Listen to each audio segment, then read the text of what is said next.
Okay, thank you everyone for coming. I want to thank my mom for calling in from Connecticut, my dad for coming in person each time, my aunt Celine for calling in from Virginia, my chavutza Habacher Elimelech Weisman for calling in from the Five Towns, Hannah Gergo for calling in from Morristown, and also the regulars. Thank you for coming.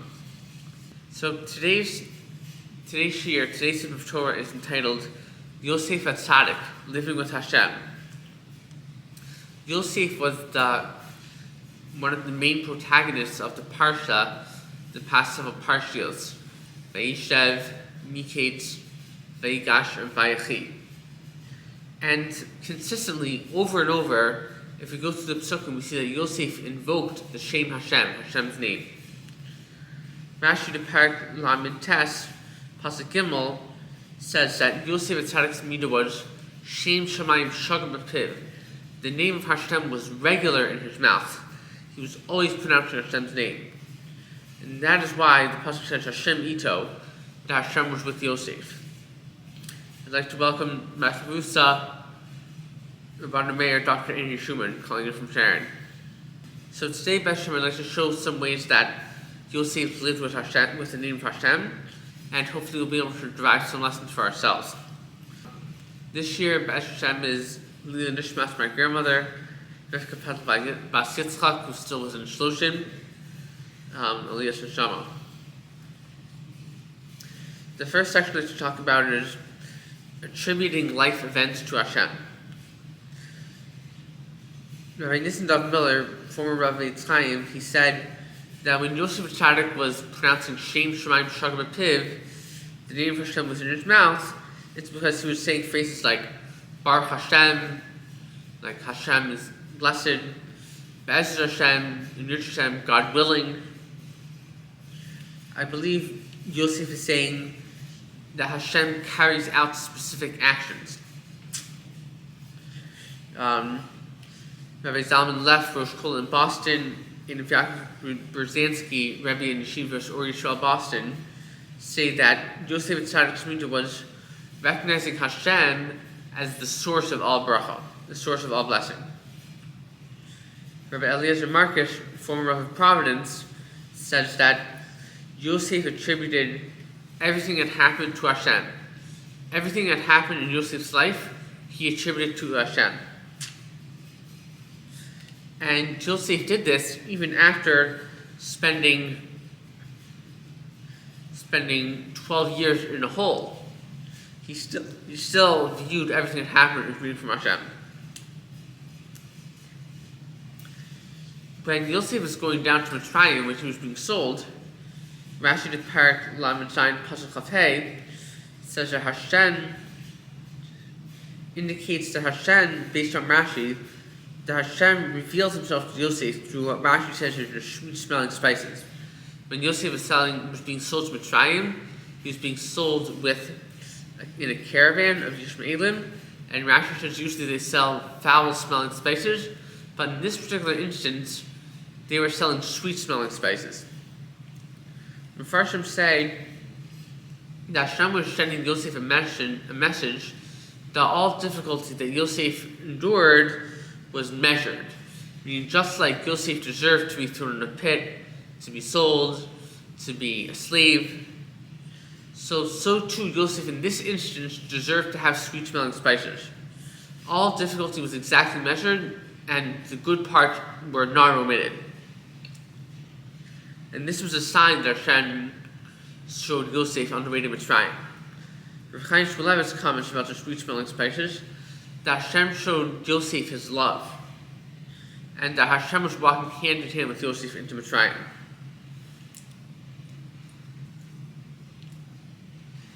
Yosef attributed matters to Hashem in regards to dream interpretation. In Parak Mem Pasuk Ches, by the dreams of the baker and the butler, when they had dreams in jail, and they told Yosef, and they thought maybe Yosef could interpret, Yosef said, Halol la'elokim pisronim. Behold, to Hashem belongs dream interpretations. Not that he was interpreting the dream, but the dream interpretations were from Hashem. in Parak Mem Aleph Pasuk Tet Vav, when Paro asks Yosef to interpret Paro's dream, Yosef says, Biladai. Rashi says this means, Ein Chacham Shali. The wisdom to interpret dreams is not mine. Rather, Pasuk says, Yosef says, Elokim Yaneh Shlom Paro. Hashem will answer the welfare of Paro. Rashi says, Hashem will place the answer in my mouth. So, to me, this is one of the boldest statements in Chumash, because here Paro was expecting that Yosef would interpret a dream, and Yosef turns it around for a half a clue. He completely turns it around and he says, no, it's not me who interprets dreams, it's from Hashem.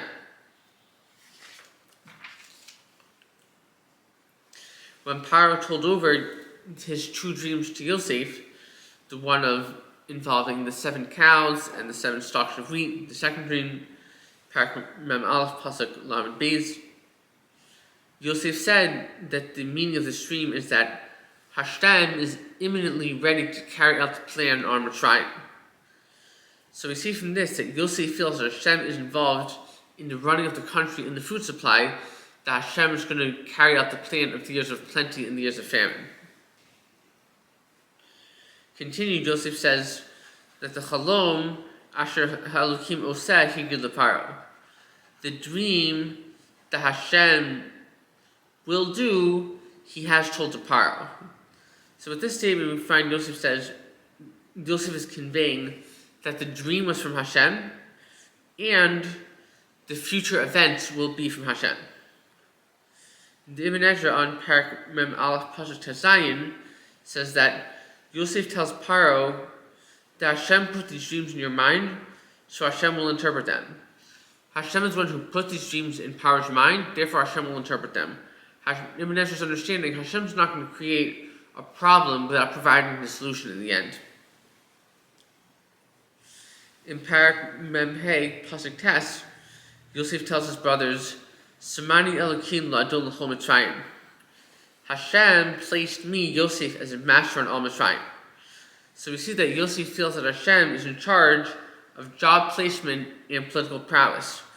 That Yosef is saying that Hashem placed him as a master of all Mitzrayim. In Parak Mem Hey, 3 times Yosef says that Hashem sent Yosef ahead to Mitzrayim, ahead of the brothers. That was Hashem who sent Yosef. Yosef says this 3 times.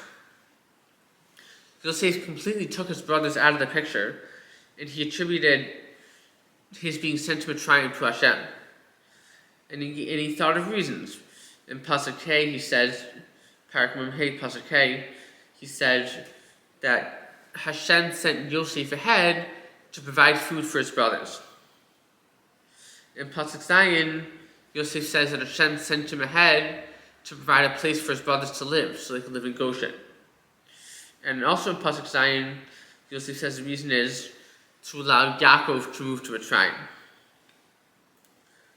Rashi says that Yosef felt no hatred towards his brothers for selling him. And his heart, even more so, Yosef's heart was complete with his brothers. So the question is, how is this possible? The brothers sold him into slavery. How could Joseph not have any hatred? How could his heart be complete with his brothers? So the Vilna Gaon answers with a mashal. We could sheltsu this mashal from the Vilna Gaon, that if one person is holding a stick and hits like an animal, like his dog, so there's no reason for the dog to get upset at the stick. The stick was a mere intermediary. The person holding the stick is the one who swung it. If anything, they could have a negative reaction at them. So the brothers were just the people who were in the middle, who Hashem brought about to send Yosef to Mitzrayim. So there's no reason for Yosef to be angry at his brothers, and he knew that Hashem is his loving, caring father. There's no need to be upset at Hashem as well. Hashem sends him for his best interest and for the best interest of others.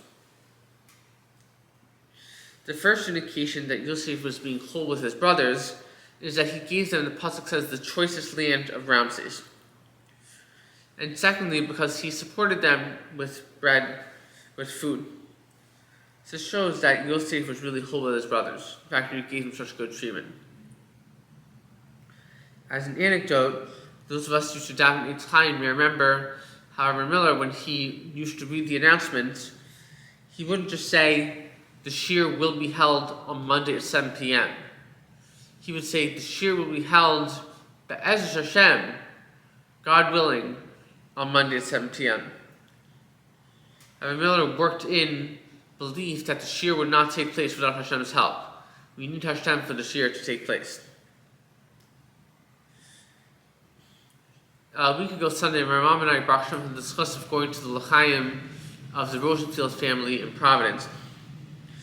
And during the l'chaim, the chassan was singing and dancing in a circle to a song, and the only words to the song were, Baruch Hashem, thank God. Not more needed to be said after clearly witnessing the Yad Hashem, the hand of Hashem in the shidduch, than just Baruch Hashem, thank God. So this is one midah we learn from Yosef haTzaddik, the midah of attributing life events to Hashem. The next section is titled Reaching Out to Hashem. Again, with regards to Yosef haTzaddik's midah of Shem Shemaim Shag B'Piv, this is a new pshat, new mahalach, new approach. So what does it mean, Yosef with Shem Shemaim Shag B'Piv? So my chaver, Dov Natan al-Kassin, spoke out from his Rebbe, Naftali Kopshitz, that Shem Shemaim Shag B'Piv means Yosef was always davening. For example, at the store, Yosef would say, Hashem, please let me get a good chavza. Let me get a good item. And similarly, of Shimshon David Pincus, in the Sefer Shabbos Kodesh, he says that Yosef was always pronouncing tefillas. On Parak Mem Aleph Pasuk Tesayin, the Shari Aaron understands from Rashi that before Yosef interpreted Paro's dreams, Yosef davened to Hashem, and Hashem heard Yosef's tefillas.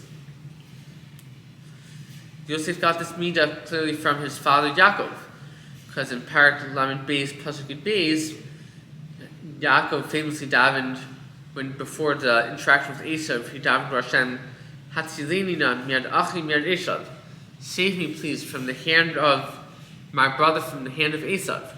Yaakov davened to be saved from Esav. And also Rashi conveys on Parak Mem Gimel Pasuk Yud Daled that before Yaakov's sons went with Binyamin to Mitzrayim, Yaakov davened for all of their success, that Hashem would give them Rahman and Hashem would show them mercy and it would be a safe journey. Yaakov davened for this. And it's clear that Yosef haTzaddik got this midah from Yaakov. I'd like to tell a story about tefillah, reliance on Hashem, and feeling like one is living with Hashem. From Rabbi Braun, Marshu from Matzir, from Rabbi Braun, who shared over from the story from the father of Mr. Avi Shulman of Monsey. In the story, true story, there was a baker who arose every day at 3 a.m. to bake the bread. When he was kneading the dough, the baker davened, please Hashem, have it be that there's no bugs in the dough. When the baker was baking the dough, he davened to Hashem, the bread please not underbake nor overbake. And when the bread came out, the baker davened as it should be not too few, that there's not enough for the customers, nor too many that there's waste. And the baker self-reported that through this process throughout the morning of reaching out, relying and davening to Hashem, he felt very close to Hashem. While working a mundane, ordinary job of baking, but because he consistently reached out to Hashem, he felt very close to Hashem through the process. In Bereshit Shachar, morning blessings, for example, when we say Zokif Kfufim, we can have in mind that we feel the need that we need Hashem to help us stand tall. Bereshit Shachar, morning blessings, is a great time to work on this. When a Ben Torah says Psach Li V'Sacha after Shmona Esrei, a person of the Torah, he realizes that he needs Hashem to make his heart be open to the Torah. Certainly we can do effort to make ourselves accessible to the Torah, but at the end of the day, we're saying, Psach Li V'Sacha, Hashem, I need you to open my heart to the Torah. Personally, when I make pizza, what I do is I make all the preparations. I cut up the onion, the mushrooms, put on the sauce, cheese, spices. But when I put it in the oven, what I try to do is I try to say B'siyata D'Shmaya with Hashem's help. So hopefully try to bring Hashem a little bit into the pizza making process. So remember that I need Hashem to make a good pizza. Okay, well, Hashem. Is anyone... I'd like to welcome Mrs. Goldman calling in. The next... Yeah.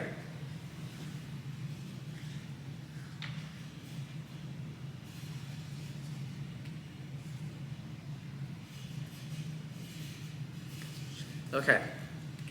So the next section is talked about needing Hashem. The Bitachon hotline says that when Yosef haTzaddik knew door Shem Shemaim Shagab Piv, it means Yosef felt that he's not capable of walking to the next room or lifting a package without Hashem. Yosef felt that he needed Hashem's help for everything. With regards to dream interpretation, Yosef knew that he had absolutely no skills as a dream interpreter independent of Hashem. As Mida K'neged Mida, I believe Yosef recognized that Ani Hashem, that I am Hashem who's in control of everything, and therefore Hashem had Paro declare,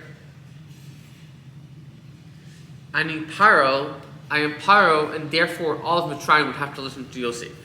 Since Yosef recognized Ani Hashem, Hashem in charge of everything, Mida K'neged Mida, I feel that Paro declared Ani Paro, that all of Mitzrayim has to listen to Yosef. And the Torah says like this. Something we could have in mind is, we could either say, I'm going to the store, or we could say, I plan on going to the store. If we say, I'm going to the store, that implies that it's completely within our power to make it to the store. But if we say, I plan on going to the store, then we articulate even what is our plan and our intention, and we intend to make it happen. But ultimately, whether we make it there is up to Hashem. We're not able to go there on ourselves. In Pesukei Zimra, in Yehi Chavod, the pasuk says, "Rabas machshavas b'lev ish." Rabbi Braun says this means that we need to make plans. We have to make plans for how we're going to accomplish certain things. However, the hemshech of the pasuk, the rest of the pasuk is, "Va'atzaz Hashem hisakum," that ultimately what Hashem wants is going to come to fruition. Not what the person wants, what Hashem wants. So just to think about, for example, if we're driving and we're going over a bridge, do we have confidence in the builders that they built a good bridge? Do we have confidence that the bridge has been held up for the past 20 years? Or are we confident that Hashem will hold up the bridge for us? Similarly, when we're driving and we're approaching an intersection, do we have confidence in the manufacturers that they made good brakes? Do we have confidence in the brakes because they've worked until now? Or do we have confidence in Hashem that Hashem will make the brakes work for me? Rabbi Miller said, talking about a high madrega, a high level of Shem Shemaim Shagab B'Piv, he said, when a person eats, does he have a concern for bracha l'atala? I mean, if he makes a motzi, and he realizes it's not his capability to consume the bread, maybe it's a bracha l'vatala, he shouldn't make the bracha. So Rabbi Kassin explains, I understand from him, the reason why he shouldn't make the bracha is because a person has confidence in Hashem, that Hashem will allow him to eat the bread. And similarly, in all earthly measures, we don't have confidence in the intermediaries themselves, in the physical matters, but we have confidence in Hashem to help protect us, keep us safe for it to work. The next part is entitled Shivisi Hashem L'Neged Summit. I place Hashem before me always. The Shari Aaron says that when Yosef was Shem Shemaim Shagab B'Piv, it means that Yosef was Yar Shemayim. He feared Hashem. In Parak Men Beis Pasuk Yilchas, Yosef Pisley states, Es Elokim Ani Yareh. Hashem, I have fear of Hashem. And Avram ben Rambam says this specifically refers to Yiras Chet, fear of doing sin. Rabbi Zalman Leff was told in Boston says that Yosef lived with the midah of Shiviti Hashem l'negdi samin. I place Hashem before me always. Moshe Zev Kanstein, Rashiva, Yeshiv Gadol, the 5 towns, says that Hashem was always on Yosef's mind, and therefore Hashem's name was always on Yosef's lips.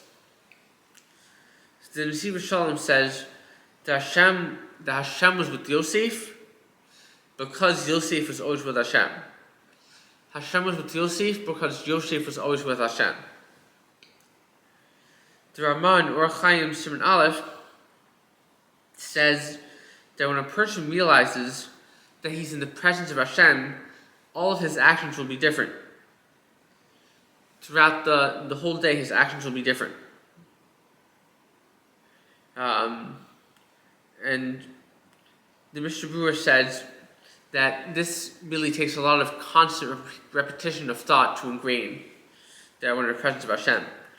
Rabbi Kashim says, one way to do this is to imagine that we're in the presence of a great person, whether it's a great person in politics, business, sports, or lahavdil in Torah. If a person's in front of a great person in this world or the next world, then his actions are going to be different than ordinary. So if we have this in mind, then this could help train ourselves to feeling like we're in the presence of Hashem. For example, the way he speaks will be different, the way he walks will be different.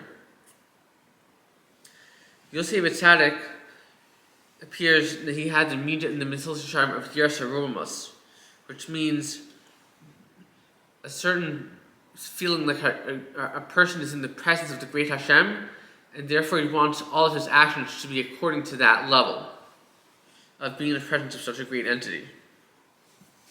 This is true b'shas avoda, whether like davening or learning, or in everyday life. Yosef was always thinking how to live with Hashem. In Parak Lamed Tes Pasuk Tes, when Potiphar's wife Potiphar was trying to seduce Yosef, Yosef said, "V'chatasi le'elokim," and I would sin to Hashem. Yosef perceived Hashem was before him in that instance and always. Rabbi Kanstein quotes from his rabbi, the Mashiach of Shlomo Volbe, as saying that the main Yiras Shamayim is in private. For example, Potiphar was not in front of the masses. It was just him and Potiphar's wife. And there, in private, is when Yosef exercised his Yiras Shamayim to say no. Rabbi Yerucham Levavitz, Mashiach of the Mir, says that Yiras Shamayim prevents one from being more heter. The Mefarshim say that Potiphar is very physically enticing, so Yosef could have said to himself, "Oh, it's okay if I do this," but no, Yosef's Yiras Shamayim prevented him from being more heter, from claiming that something is permitted, which is really prohibited, and Yosef turned Potiphar down. Because Yosef made Hashem foremost, Yosef was successful in raising Menashe and Ephraim, despite so many factors which could have caused Yosef to assimilate. In Parak Mem Aleph Pasuk Mem Beis Mem Hey, Paro called Yosef Safnas Paneach, an Egyptian name, which Rashbam says is meant to befit Yosef's governmental position. He got an Egyptian name. Then Paro gave Yosef an Egyptian wife. What? Could you repeat the Egyptian name of Yosef? Safnas Paneach. Then Paro gave Yosef an Egyptian wife from the prominent Egyptian family of Potiphar, Potiphar's daughter. Yosef had an Egyptian wife. Paro gave Yosef esteemed Egyptian clothing to wear. Paro gave Yosef a gold chain around his neck. And Paro gave Yosef a private chariot.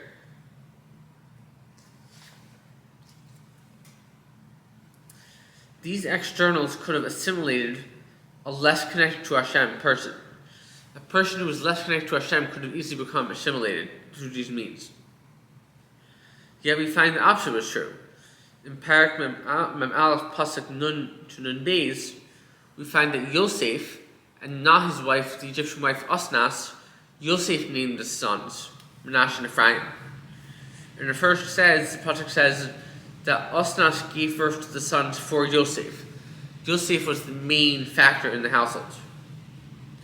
The verse adds that Yosef brought his wife Osnas into adopting a Jewish outlook. He was able to mashpia on her, to influence her. And Yosef passed him ashore to Menashe and Ephraim.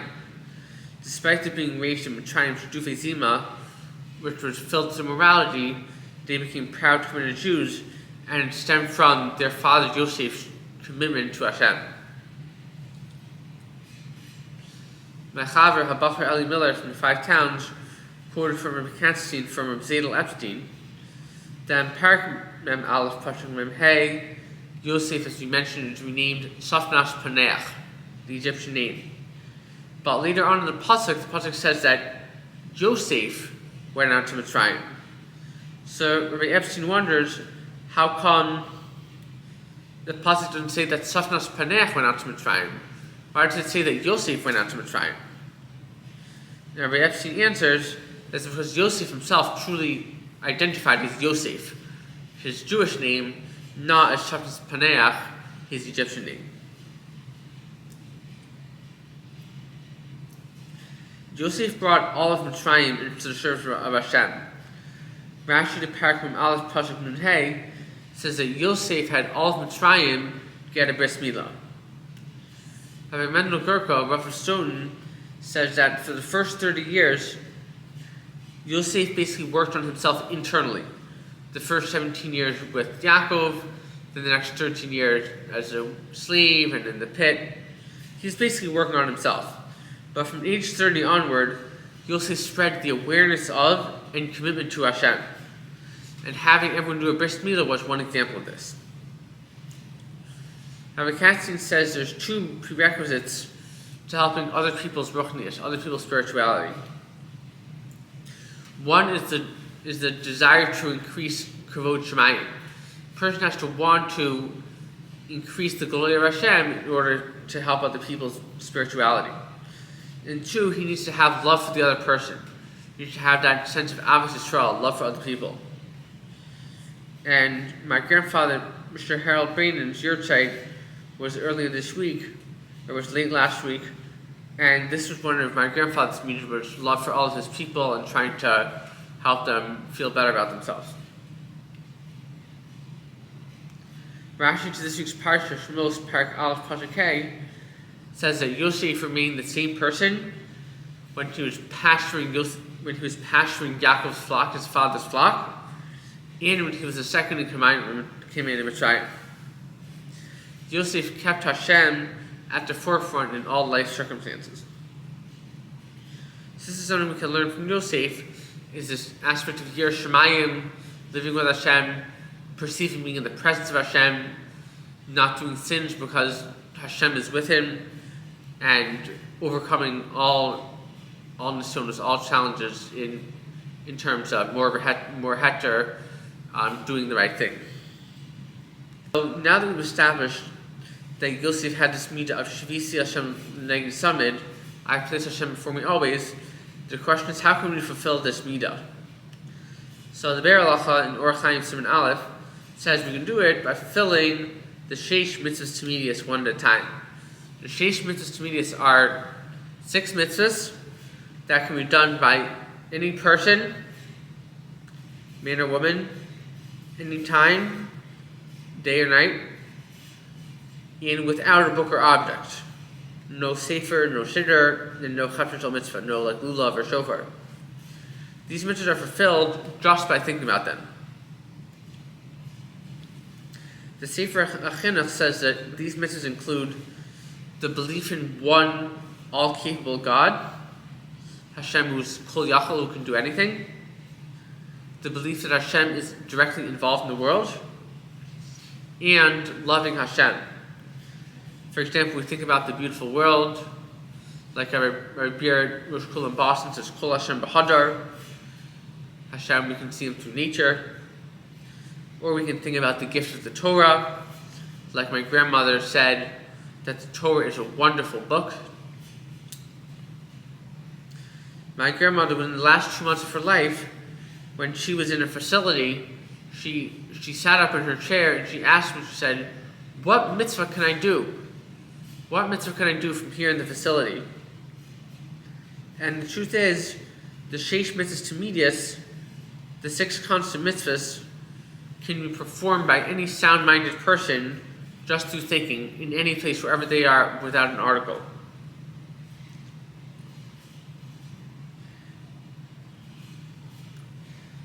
Rabbi Gerkel said that one can fulfill Shivisi by keeping halacha.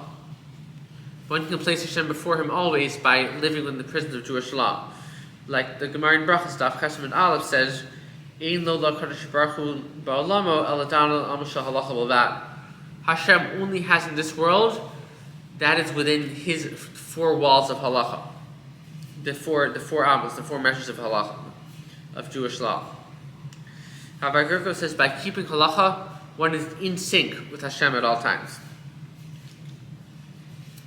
Mechaver Eli Miller quotes from Shifton of Pincus that the following mashal, or the following idea, that on Shabbos is like we're spending time in Hashem's court or Hashem's palace. When one is in such a great place, an awe-inspiring place, in the presence of such a great entity, there are certain rules, code, and decorum that follows. And the outgrowth of this is the 39 malachos. Rabbi Meir and I are learning the 39 malachos on Shabbos.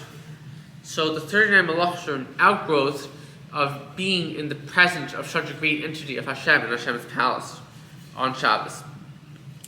And I believe the same applies for all of life. If a person truly believes he's in the presence of Hashem with whatever he's doing, this is mechayev, this requires a certain code and decorum and conduct that is the source for all of halacha, all of Jewish law, that governs every thought, speech, and action that we do. And there's a connection between keeping halacha and the point which we spoke about earlier of influencing others. Rabbi Katrin quotes from Rabbi Naftali Amsterdam of Lithuania, a 19th century figure. He said about himself that if he would be Mekayim every sif and Shulchan Aruch with a Clarkite, if he would fulfill every dictum, every statement of the Shulchan Aruch clearly, then every person who saw him would become from. That was from Naftali Amsterdam. If he fulfilled the whole Shulchan Aruch clearly, then anyone who saw him would become from. In Parshas Miketz, Rabbi Meir's Bar Mitzvah Parsha, Parak Mem Aleph, Pasha Nun Hey, when Yosef was about to dispense the saved up bread after the years of plenty, during the years of famine, Paro said to the Egyptians about Yosef, Asher Yomer Lachem Tasu, that which Yosef will tell you, the Egyptians, you need to do. So I believe this is Midah Keneged Midah, measure for measure. Since Yosef always did what Hashem wanted him to do, therefore now the Egyptians were now being told they had to do what Yosef wanted them to do.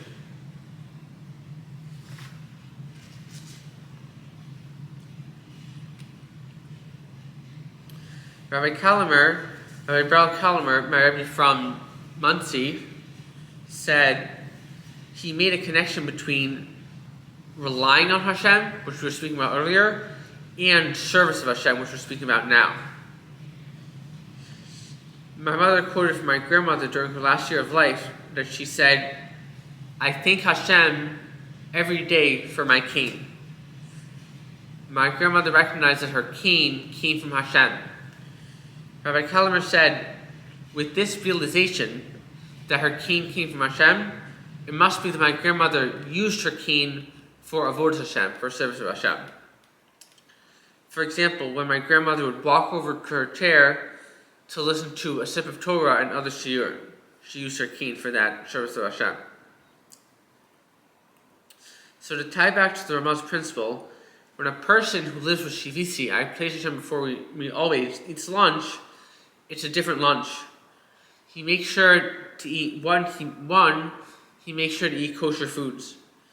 2, he makes sure to make correct brachas and focus on their meaning. 3, he eats with the right intentions. Like Rabbi Beer said, when we spoke about the last year, to appreciate the good food from Hashem and feel how much Hashem is taking care of us, or to give himself energy for serving Hashem the rest of the day.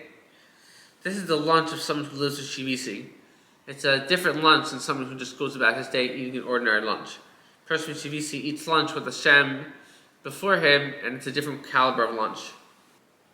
Like, for example, Rabbi Katzin said, when we greet others with Sefer Panim Yafos, with a pleasant countenance, it starts with greeting one person at a time in that way. Not about changing to everyone like that, just one person. The next section, the next shot in Shem Shemaim Shagma people like to discuss is Talmud Torah study. Rabbi Gerko says that Yosef carried out Shem Shemaim Shagma Piv through an action that we find in Parshas Vayigash. In Parak Mem Hey Pasuk Chaf Zayin, the pasuk says Yosef sent agalos, wagons, to his father Yaakov as a gift.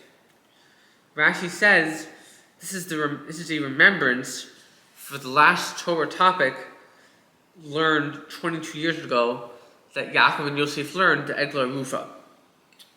Rabbi Gerko says that this gift was meant to demonstrate, for Yosef to demonstrate to Yaakov that Yosef was still holding klar in the sugyas, that he was reviewing his learning and he was still fresh in the topics of Eglah Rufa.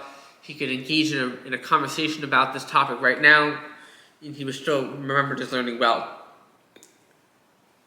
I believe the gift was to show that Yosef wanted to show Yaakov that the Torah was dear to Yosef. This is how Yosef remembered his connection to his father, not with the jokes that Yaakov told, or the sweater that Yaakov wore, but by the Torah study that Yaakov and Yosef did together. That's how Yosef remembered Yaakov.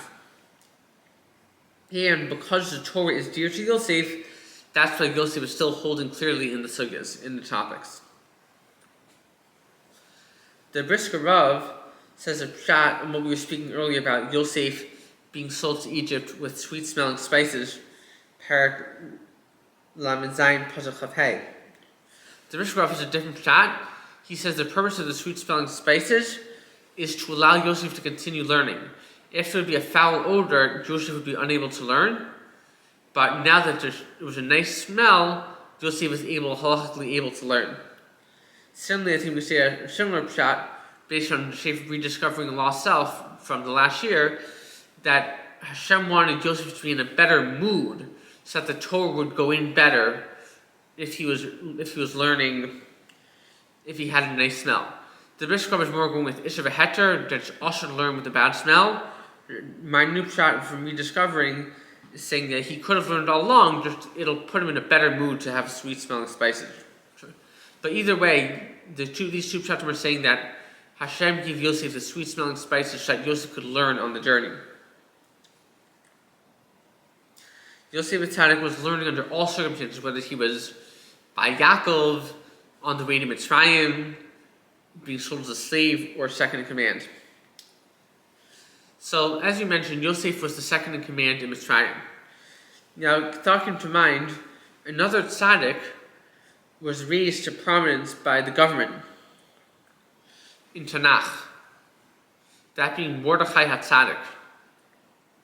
In Parak Vav of the Megillah, we find that Mordechai was ridden around the town square, wearing the king's crown and riding the horse that the king had ridden on. So, I think you're going to like this shot from Rav David Nesanel. So, Rav David Nesanel cast him from Yeshiva Gedola. He was bothered. He said, what was Mordechai thinking about when he was riding around on the horse? What was going through his mind? Rav David Nesanel answered, he was thinking about a shver Rambam, a difficult question, a difficult Torah question, like one that Rambam would have addressed in the Mishnah Torah. So that's what Rav David Nesanel holds Mordechai was thinking about when he was riding around the horse. Not in grandeur or allure or olam hazard, he was thinking about a shver Rambam. And just like Mordechai was learning during all of his free time, including riding around the horse, so too we can suggest that Yosef had this approach when he was second in command. That Yosef learned during his free time. Like Rabbi Kastin said on Toshos and Brachas Daf Yud Aleph and Beis, the ideal is that for a person who's working, that whenever he has an opportunity, that he opens a sefer and learns from it whenever he is free. And we find in recent times, those of us who are from Sharon may remember Dr. Gershon Bernhard. Dr. Bernhard was known by he was a medical doctor, he was known by his medical staff that whenever he would have a break between patients, he would pull out his little books, like his pocket Chumash or Mishnayos or Halacha, and he would learn. That's what he was known for his learning in between patients. In Parak Mem Tes, Pasuk Chaf Daled, Parshas Vayechi, when Yaakov was giving the brachos, giving the blessings to his sons, Yaakov gives Yosef the bracha with the lashon, with the terminology of malchus, kingship, according to Rashi. Rabbi Kastin said to his new son-in-law and daughter, Reb Levi, last summer, Reb Levi Berger, that if you, Rabbi and Mrs. Berger, the new chassan and kala, live with Hashem during your marriage, this will make you, Rabbi Berger, melech, and you, Mrs. Berger, a malka. That he will be a king and she will be a queen if we live with Hashem. It could be that because of Yosef's mitzvah of living with Hashem, as we spoke about, that's what he was zocheh to malchus, to kingship, which Rabbi Katzin defines as living with Hashem. Rashi to Parak Mem Tes Pasuk Chaf Ches actually says that all of Klal Yisrael is shaykh, is compatible to all the brachas. Meaning that all of the tribes, like for example, the bracha to Yehuda, Yisachar could get that, descendants of Yisachar could get that bracha.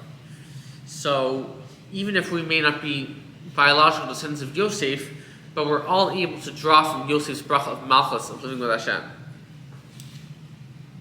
As you spoke about earlier, one way to live with Hashem is by keeping halacha. And Yosef haTzaddik was involved in the food industry when he was giving out food in Mitzrayim. So I want to discuss some halachas of food at this time. So I want to discuss the concept of ikar v'tafel, primary and subordinate, as it pertains to brachos. So say a case. The real case, this is what I have Bli Neder every day for breakfast. I have Raisin Bran, which consists of mizonos, cereal, and little pieces of raisins. The grain is mizonos. Raisins are haTz. Then I cut up big pieces of banana and put it in the cereal. That banana is ha'adama. And I have milk in the cereal, which is shahakal. So the question is, do I make 1, 2, 3, or 4 brachas? We'll open up to the floor. Okay, my mom says 4. So Alina says we definitely make a mizonos. Okay, so let's go through, let's thread ice. So mizonos is always a primary food. If we're eating mizonos to give some sort of taste or nutrition, we make a bracha on the mizonos. We make a bracha on the grain cereal. Then, with regards to the raisins, since the raisins in Raisin Bran are only meant, not really eaten for their nutritional value, but rather are just meant to sweeten a little bit the grain. Therefore, like Mrs. Golden was saying, the raisins are batal or tafel to the grain, they're subordinate, and we do not make a bracha on the raisins.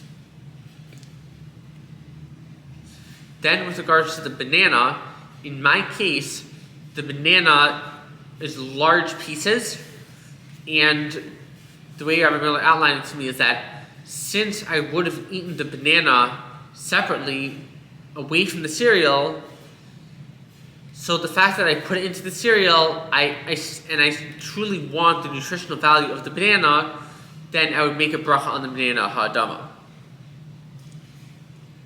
And with regards to the cereal, with regards to the milk, the Achronim say a couple of svaras, a couple of reasons why we do not make a bracha on the milk. One is because either it's there to enhance the taste of the cereal, or it's made to help make the cereal easier to eat. So I asked Rabbi Miller, what if I truly want the milk for the nutritional value? Would I make a bracha on the milk?